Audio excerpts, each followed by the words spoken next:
Patuloy ang isinasagawang mahigpit na operasyon ng Business Permit and Licensing Office sa Daraga Albay laban sa mga negosyo o establishmento na wala at kulang ang mga permit o dokumento.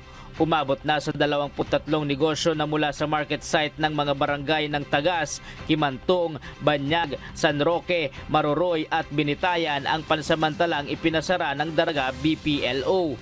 Ayon kay Michael Magaol, ang head ng BPLO, target ng nasabing operasyon ang mga negosyo na ilang beses na nilang pinadala ng notice para ayusin ang kanilang mga papeles, ngunit hindi nagko-comply ang mga may-ari.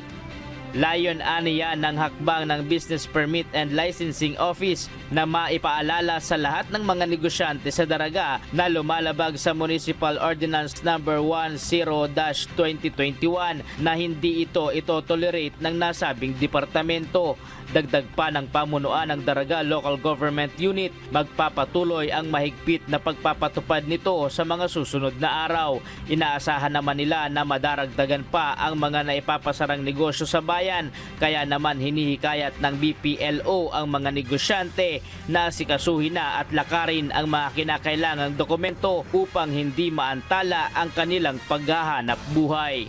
Diyos ang aming sandigan, serbisyo publiko ang aming pinahahalagahan. Ryan Salatandol, humahataw!